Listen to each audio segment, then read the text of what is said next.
সবাইকে শুভেচ্ছা। দস্তগীর জাহাঙ্গীর বলছি Washington DC state department lobby থেকে। বাংলাদেশের সাংবাদিক হিসাবে আমি ওয়াশিংটন ডিসি থেকে বাংলাদেশ বিষয়টা কভার করছি এবং সেখানে বাংলাদেশ বিষয়ক প্রশ্ন নিয়ে আমি কাজ করি। বাংলাদেশে যে ধরনের অগণতান্ত্রিক এবং বর্তমান সরকারের যে বাংলাদেশের মানুষের উপর, সাধারণ মানুষের উপর আওয়ামী লীগ ট্যাগ দিয়ে যে অত্যাচার করা হচ্ছে সেই সকল বিষয় নিয়ে তুলে ধরি। এসবগুলো সবই পরে হলো মানুষের মৌলিক অধিকার, মানুষের সমাবেশের অধিকার, মানুষের কথা বলার অধিকার, এবং সেই সাথে আরেকটি বিষয় হলো যে মানুষের অধিকার, রাজনৈতিক অধিকার। গত পরশুদিন বাংলাদেশে আওয়ামী লীগের ৭৬তম প্রতিষ্ঠা বার্ষিকী গেল। অত্যন্ত পরিতাপের বিষয় সেটি হলো যে বাংলাদেশের যে বর্তমান সরকার, যদি সরকারের তরফ থেকে যেটাকে বলা হয় যে তারা এসেছেন বাংলাদেশকে একটি নতুন জায়গায় পৌঁছে দেওয়ার জন্য। আপনি কি মনে করেন ইউনূস নির্বাচন দিতে পারবেন? ইউনূস নির্বাচন দিবেন কিনা সেটা হলো প্রশ্ন। ইউনূস যে খেলা খেলছেন সেটা যদিও উনি খুব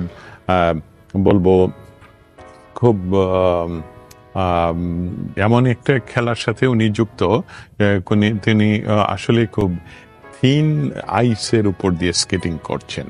আমি এটা বলতে পারি উনি খুবই থিন আইসের উপর দিয়ে স্কেটিং করছেন। কিন্তু দস্তগীর জাহাঙ্গীর ভাই, এই দুঃসময়ে আপনি যেভাবে দেশ ও জাতির পক্ষে অক্লান্ত পরিশ্রম করে যাচ্ছেন আওয়ামী লীগের পক্ষ থেকে, আমি এই কথাটা আবারও আপনাদেরকে বলি যে বাংলাদেশ ৭১, বঙ্গবন্ধু জয় বাংলা, আমাদের স্বাধীনতা, এই সকল বিষয় নিয়ে আসলে আপোষ করার কোনো উপায় আমাদের নেই।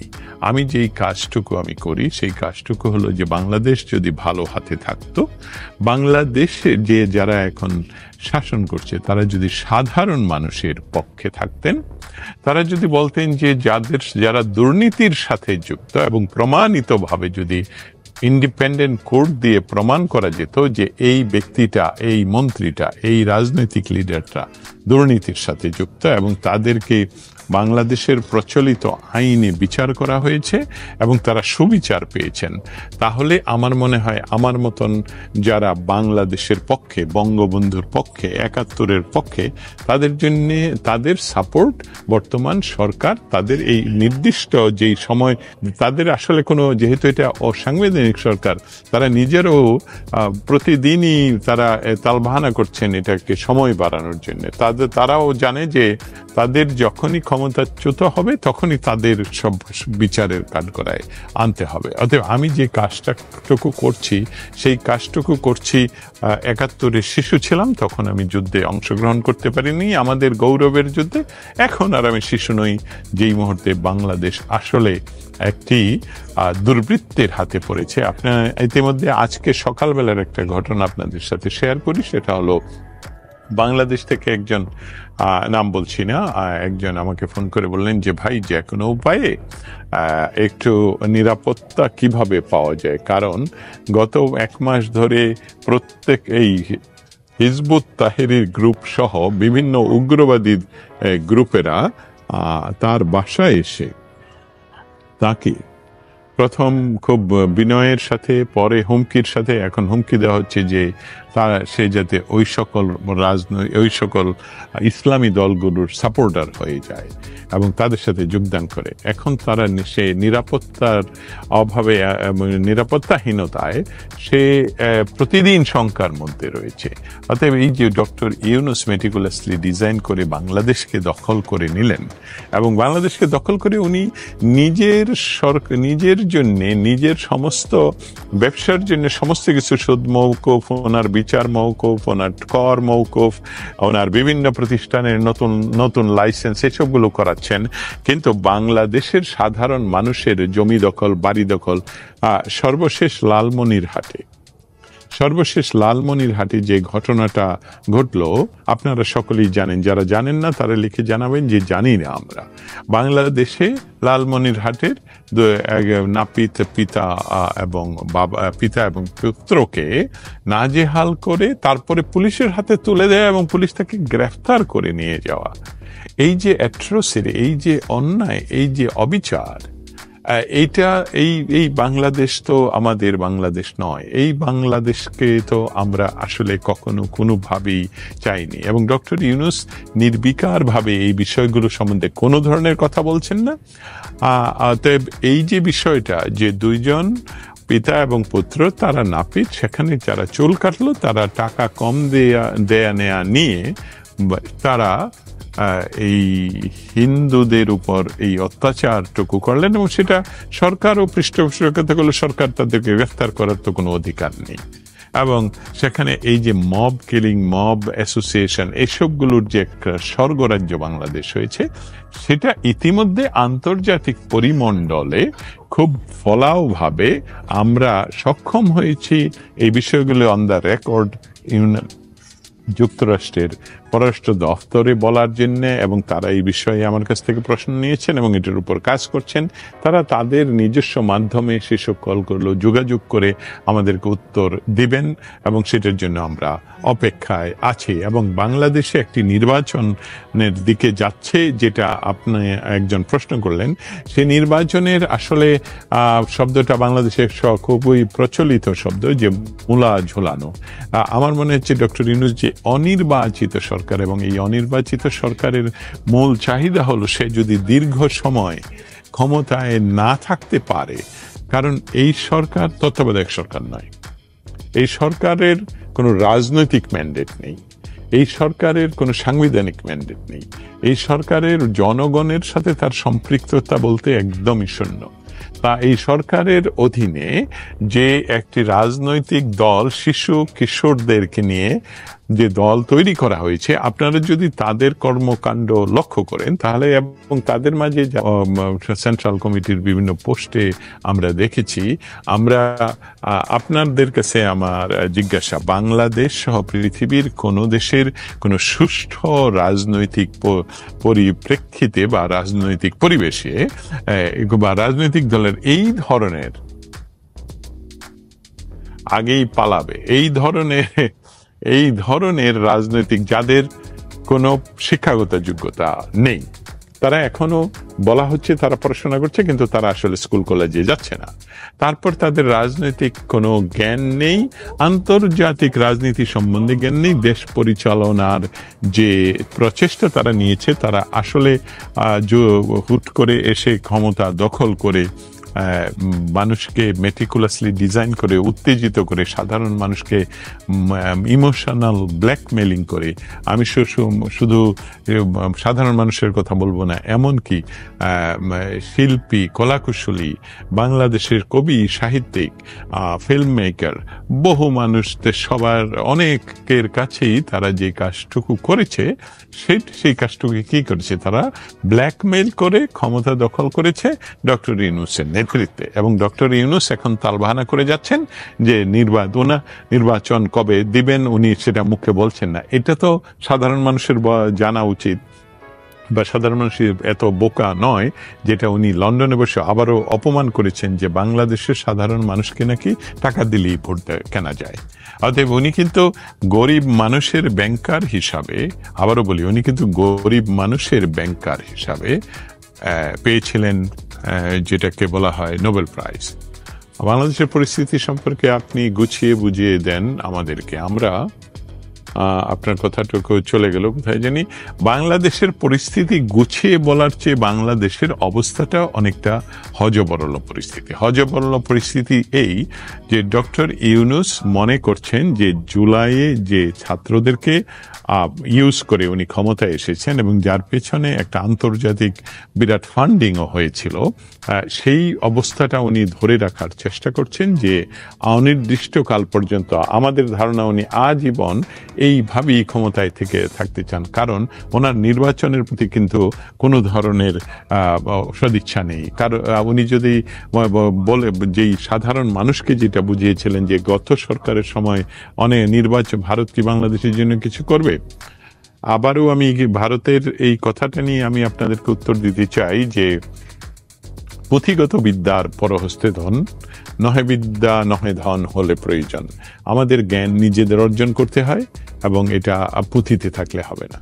আর ধনও আরেকজনের হাতে রেখে আপনি এটা দিয়ে কাজ করতে পারবেন না, সেই ধন সম্পদ আপনার নিজের করায়ত্তে থাকতে হবে।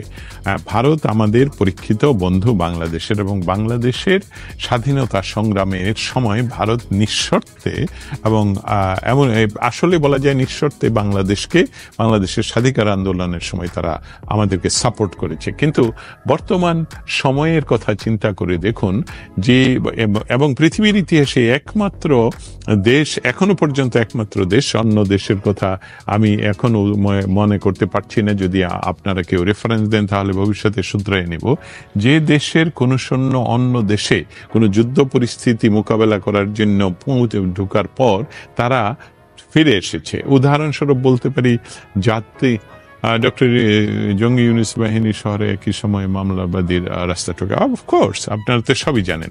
যে কথাটা বলছিলাম যে জাপানে সেই সেকেন্ড ওয়ার্ল্ড ওয়ারে জাপান এবং জার্মানিতে, যে আমি যে দেশের থেকে আপনাদের সামনে লাইভে কথা বলছি, এই দেশের সৈন্য যে সেখানে গিয়েছে, আজকের এই মুহূর্তে যখন কথা বলছি ততক্ষণ এখনো পর্যন্ত সেই দেশ থেকে সৈন্য ফিরিয়ে আনা হয়নি।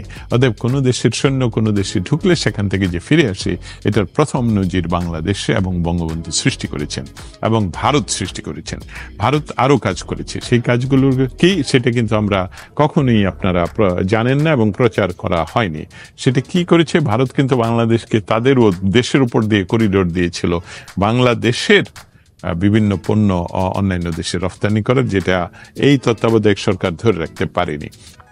এই তত্ত্বাবধায়ক সরকার আসার তত্ত্বাবধায়কের কথা বলতে গেলে আমি ভুল বলেছি। ইউনুসের সাথে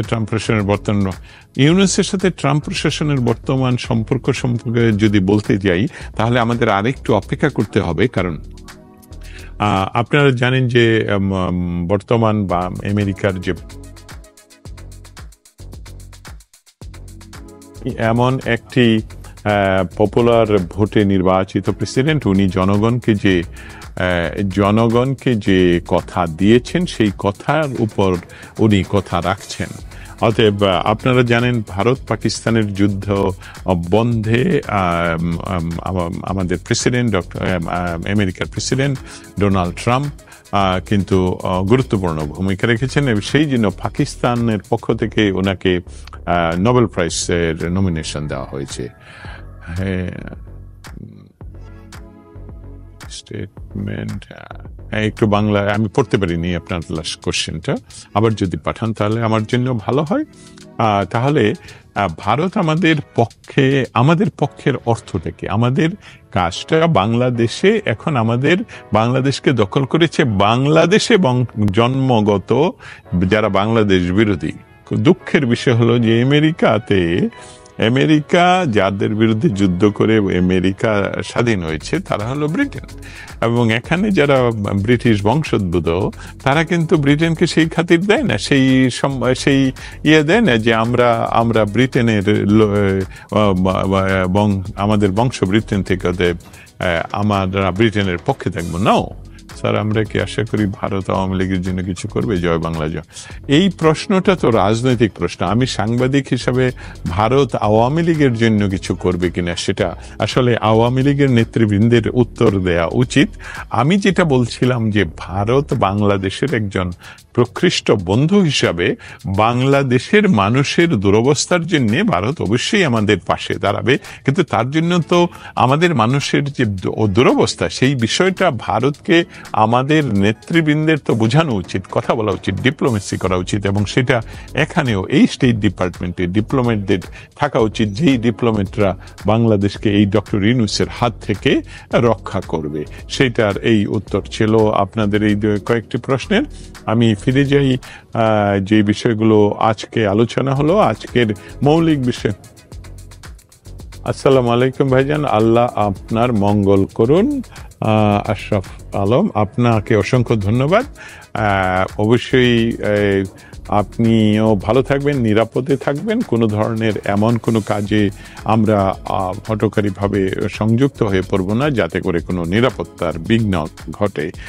জানি যে বাংলাদেশে একটা চরম মৌলবাদী সরকার, যদিও সরকার নিজকে মৌলবাদী বলছে না, কিন্তু মৌলবাদীদেরকে জেল থেকে সম্পূর্ণভাবে ছেড়ে দেওয়া হয়েছে। সেখানে বাংলাদেশের সাধারণ মানুষ সহ আওয়ামী লীগের ট্যাগ দিয়ে নেতা কর্মী শুধু নয়, কবি, সাহিত্যিক, ফিল্ম মেকার, আমাদের সাংবাদিক, সিনিয়র সাংবাদিক, আমি যাদের নাম আপনারা সকলেই জানেন, সেই সকল সাংবাদিকদেরকে জেলে পুরে রাখা হয়েছে এবং তাদেরকে বিনা বিচারে জেলে রাখা হয়েছে এবং তাদেরকে কন্টিনিউয়াসলি সংবিধানের মৌলিক যে বিষয়গুলো, যে একজন আসামিকে আপনার বিচারাধীন অবস্থায় সে যদি এমন দুর্বৃত্ত না হয় যে সে বাইরে থাকলে আরো ক্ষতি হতে পারে, যে ক্ষতিগুলো হতে হবে অন্যের বা যশরাষ্ট্রের, সেই ক্ষতির মতন ক্ষতি না হলে তাদেরকে বিচারের এবং জেল ফাঁস দেওয়ার আগে, এইভাবে বলি, মানে তাদের বিচার সুসম্পন্ন না হওয়ার আগ পর্যন্ত